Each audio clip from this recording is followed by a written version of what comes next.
আমি এবার একটু কথা আমার মাননীয় অর্থমন্ত্রী চমৎকারভাবে একটা পরিকল্পনা বলেছেন, সেখানে আমি একটু সাপ্লিমেন্ট করতে চাই। এই সাপ্লিমেন্টটা হচ্ছে যে আমাদের 1 লক্ষ স্বাস্থ্যকর্মী নিয়ে আমরা কথা বলেছি, মাঠে যাদের অধিকাংশই হবেন নারী। এই জায়গাটায় আমার একটা ছোট্ট মানে সাপ্লিমেন্ট দেওয়ার সুযোগ আছে, সেটা হচ্ছে আমাদের দেশে মানসিক স্বাস্থ্য খুবই একটা ট্যাবুড ইস্যু।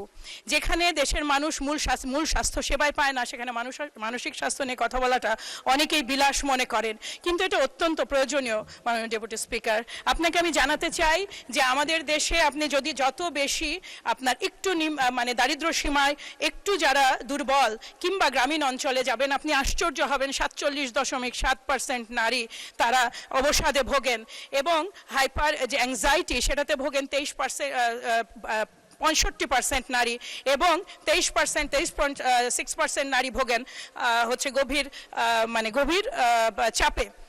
এই মায়েরা, এই নারীরা, তারা একটা সুস্থ পরিবার, সুস্থ সন্তান কিংবা সুস্থ জাতি কিভাবে উপহার দিবেন? এই মায়েদের আপনি দেখুন, আমরা যদি এইটার সাথে রিলেট করি, করলে দেখি আমাদের আত্মহত্যার প্রবণতা কি ভয়ঙ্করভাবে বৃদ্ধি পেয়েছে। বাংলাদেশে আত্মহত্যা আরেকটা ট্যাবুড ওয়ার্ড।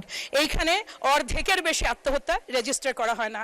তারপরেও 2025-এর পরিসংখ্যান অনুযায়ী অলমোস্ট 15,000 মানুষ বাৎসরিক আত্মহত্যা মানে বছরে আত্মহত্যা করেন, দৈনিক যার হার 40টি। এবং এটা কম নয়, এই কারণে কম নয় যে এর মধ্যে 67% হচ্ছে 13 থেকে 19, তার মানে হচ্ছে আমাদের তরুণ প্রজন্ম।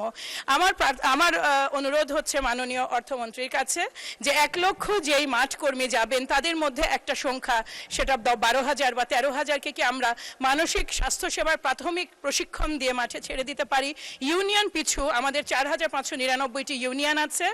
মাননীয় ডেপুটি স্পিকার, আমি কি আর 1 মিনিট সময় পেতে পারি? তাহলে প্রস্তাবনাটা আমি ক্লিয়ার করতে পারবো। জি, আপনি আর 2 মিনিট পাবেন। আচ্ছা, ধন্যবাদ আপনাকে। পূর্ণাঙ্গ প্রস্তাবনাটা দেন। জি, 4,599টা ইউনিয়ন আছে। আমরা যদি 3 জন করে মানসিক স্বাস্থ্য বিষয়ে প্রাথমিক প্রশিক্ষণ প্রাপ্ত মাঠকর্মীকে নিয়োজিত করতে পারি, তাহলে অন্তত ওই ইউনিয়নে তারা ঘুরে ঘুরে বিভিন্ন মানে গ্রামভিত্তিক সেবা দেওয়ার পাশাপাশি স্কুল কলেজগুলোতে একটা সাপোর্ট দিতে পারবেন।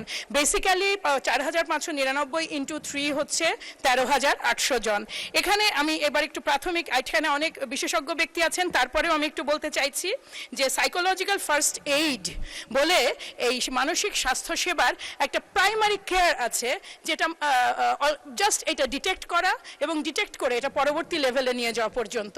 দেখুন, আমাদের দেশে মানসিক স্বাস্থ্য বিশেষজ্ঞের সংখ্যা আশঙ্কাজনকভাবে কম। এটা বেসিক্যালি পূর্ণাঙ্গভাবে, যদি আমি পরিসংখ্যানটা যথাযথভাবে আমার কাছে নাই, কিন্তু এটা 400-র নিচে। 20 কোটি মানুষের দেশে এর চেয়ে ভয়াবহ পরিসংখ্যান আর কিছু হতে পারে না।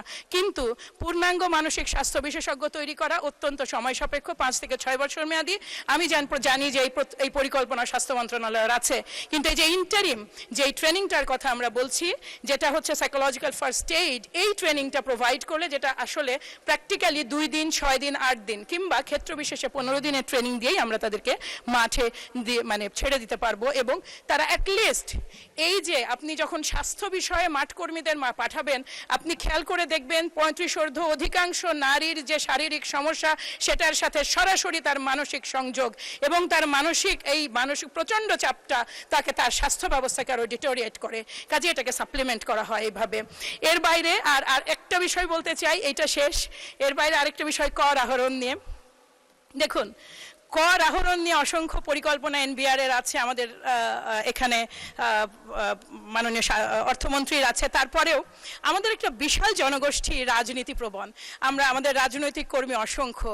আমরা এমন একটা পরিকল্পনা করতে পারি কিনা, এই বিশাল বাজেটকে সাফল্যের মুখে নিয়ে যেতে হলে প্রতিটা অংশীজনের সহযোগিতা অত্যন্ত জরুরি। আমরা প্রত্যাশা করি আপনারা প্রত্যেকেই, আমাদের দেশের মানুষ অত্যন্ত সেন্সিটিভ এবং আবেগপ্রবণ হওয়ায় তারা রাজনৈতিক এজেন্ডাগুলো নিয়ে যত দ্রুত মাঠে যেতে পারেন, ততটা দেশ গঠনের এজেন্ডা নিয়ে মাঠে যেতে পারেন না। আমরা তাদেরকে অ্যাটলিস্ট কর সচেতনতা বৃদ্ধির কাজে নিয়োগ করতে পারি কিনা, যেই যে লিফলেট ব্যানারগুলো চারপাশে ছড়িয়েছে রাজনৈতিক এজেন্ডা নিয়ে, এগুলো করের দিকে কনভার্ট করা যায় কিনা, এইটুকু ভেবে দেখার জন্য। জনাবা মাহমুদা হাবিবা, আপনার সময় 6 মিনিট। ধন্যবাদ আপনাকে। বিসমিল্লাহির রহমানির রহিম। আমি অশেষ কৃতজ্ঞতা জানাচ্ছি মহান আল্লাহ রাব্বুল আলামিনের কাছে এবং আমার আন্তরিক কৃতজ্ঞতা আমার দলের সম্মানিত চেয়ারম্যান এবং নীতি নির্ধারকদের প্রতি এবং আমার সেই সকল সিনিয়র এবং জুনিয়র সহযোদ্ধাদের প্রতি যাদের প্রত্যক্ষ পরোক্ষ সহযোগিতায় আজ আমি বাংলাদেশের মহান জাতীয় সংসদে দাঁড়িয়ে কথা বলার সুযোগ পেয়েছি। মাননীয় ডেপুটি স্পিকার, 11 জুন 2026 আমার জন্য একটা খুবই আবেগের দিন এই কারণে যে আমি যখন রাজনীতি শুরু করেছি 2008-9 থেকে আমি নানা ক্ষেত্রে নেপথ্যে এবং রিসার্চ বেসড কাজের সাথে সম্পৃক্ত ছিলাম। সেখানে 2009 থেকে শুরু করে 2023 পর্যন্ত আমাদের জার্নি ছিল সরকারের বাজেট প্রণয়ন এবং যেই তৎকালীন যেই চেপে বসা দানব তাদের বাজেট প্রণয়ন এবং সেই বাজেটের উপরে ঝাঁপিয়ে পড়া যে কোথায় কোথায় কি ধরনের ত্রুটি বিচ্যুতি আছে। আমরা ছায়া বাজেট তৈরিতেও কয়েক বছর ধারাবাহিকভাবে কাজ করেছি। ফলে এইবার যখন বাজেটটা দেওয়া হলো, এই বাজেট দেওয়া হলো আমি যখন সংসদে আছি একজন সাংসদ হিসেবে এবং সরকারি দল হিসেবে, এটা একই সাথে অত্যন্ত বড় দায়বদ্ধতা এবং নিঃসন্দেহে অনেক বড় একটা দায়িত্বের বিষয়। কাজেই বাজেটটার পুরো বক্তৃতা আমি খুব মনোযোগ দিয়ে শুনেছি এবং আমি প্রতিটা ফাঁক ফোকর খোঁজার চেষ্টা করেছি, যেইভাবে আমরা অতীতে বিরোধী দলীয় সরকার থাকা অবস্থায় সরকারি বিভিন্ন বাজেটের ফাঁক ফোকরে দৌড়িয়েছিলাম। কিন্তু একটা কথা বলতে হয় যে আসলে আমার দল বিশেষ করে আমার সম্মানিত চেয়ারম্যান যিনি মাননীয় প্রধানমন্ত্রীও বটে, তার প্রতি আমার আস্থা সীমাহীন। তার সাথে 2-2.5 বছর খুব কাজ করার সুযোগ আমার হয়েছে। আমার প্রত্যাশা ছিল অত্যন্ত হাই এবং নিঃসন্দেহে বলতে হয় মাননীয় অর্থমন্ত্রী এবং এই সরকার সেই প্রত্যাশাকে ছাড়িয়ে গেছেন। আমি এই বাজেট যখন দেখেছি তখন আসলে এটা এত চমৎকার একটা বিষয় যেগুলো নিয়ে আমরা যুদ্ধ করেছি, যেইগুলো নিয়ে আমরা প্রতিনিয়ত কথা বলেছি, যেইগুলো আমরা নির্বাচনী আমাদের ইশতেহারে আমাদের পরিকল্পনা হিসেবে আমাদের কমিটমেন্ট হিসেবে জাতির কাছে দিয়েছি, তার প্রায় প্রতিটাই এখানে এত চমৎকারভাবে জাস্টিস করা হয়েছে যে বলার মতো নয়। বলতেই হয় যে আজকের এই দিনে আমি যখন বলতে যাচ্ছি নিঃসন্দেহে আমার বাজেটের পক্ষে বলার কথা অনেক বেশি। দেখুন, এই সুবৃহৎ বাজেট নিয়ে নানা কথা আছে, কিন্তু 20 কোটি দেশের মানুষ, নতুন জিওপলিটিক্যাল সিচুয়েশন, এই যুদ্ধ পরবর্তী বিশ্বের টালমাটাল অবস্থা এবং এই যে আমাদের যে ডেমোগ্রাফিক ডিভিডেন্ড, এই ডিভিডেন্ডকে মিট করতে হলে বাজেটের আকার অবশ্যই বড় হতে হবে। আর বাজেটের আকার বড় হওয়া প্রসঙ্গে তো বলতে হয় যে বাজেট ইতিমধ্যেই আমার পূর্ববর্তী বক্তা বলে গেছেন যে বাংলাদেশ জামাতে ইসলামের বাজেটের সাইজ, এবার আমি এনসিপির বাজেটের সাইজটাও বলি, 8,52,157 কোটি টাকা। কাজে এই বিষয়টা বাদ দিয়ে অন্য বিষয়গুলোর গঠনমূলক সমালোচনা প্রত্যাশা করি।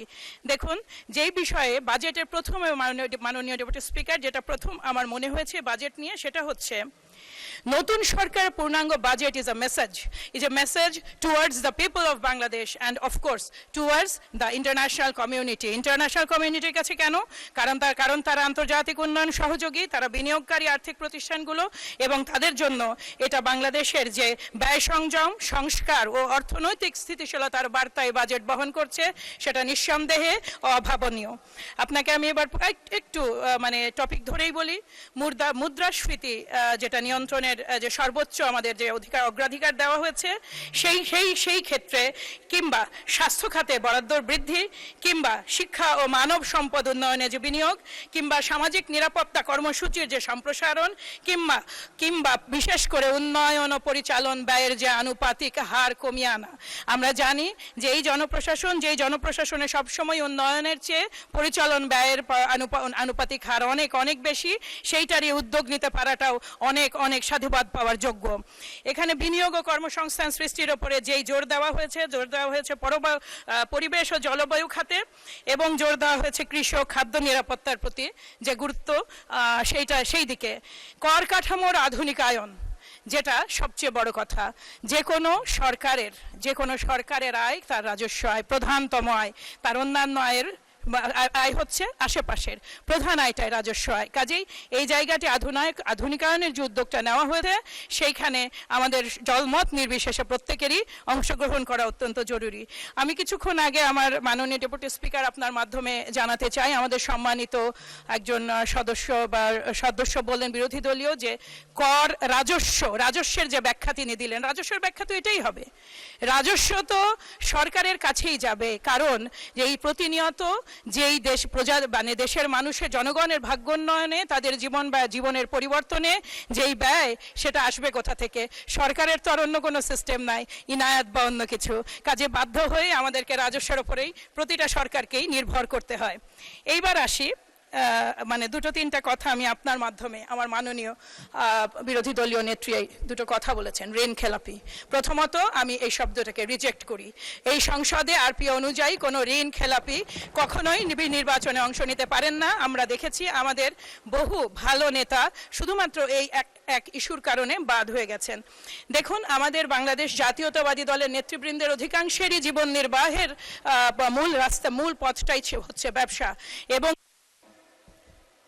মাননীয় সদস্য, আপনার সময় আরো 4 মিনিট বর্ধিত করা হলো, 4 মিনিট। অসংখ্য ধন্যবাদ মাননীয় ডেপুটি স্পিকার। আমি বলতে চাইছিলাম যে আমাদের বাংলাদেশ জাতীয়তাবাদী দলের নেতৃবৃন্দের একটা বড় অংশ তাদের ব্যক্তিগত জীবন ব্যয় নির্বাহ হয় ব্যবসা থেকে, এবং ক্ষেত্রবিশেষে তাদের ব্যবসার কলেবর অনেক অনেক বড়। আপনি যত সহজে 6 লক্ষ কোটি টাকার হিসাব দিয়ে দিলেন, আপনি ভুলে গেলেন গত 17 বছরে, মাননীয় স্পিকার আপনার মাধ্যমে জানাচ্ছি, গত 17 বছরে সিস্টেমেটিক্যালি বিভিন্ন ব্যাংকের মাধ্যমে কিভাবে তাদেরকে ডিফারেন্ট ফ্যাসিলিটি বন্ধ করে তাদেরকে ঋণ খেলাপি হতে বাধ্য করা হয়েছে। আমাদের মনে রাখা দরকার, এই যাদেরকে আমরা আজকে ঋণ খেলাপি বলছি, তারা লক্ষ লক্ষ জবের সৃষ্টি করেছেন এবং এই বাংলাদেশেই তারা বিনিয়োগ করেছেন।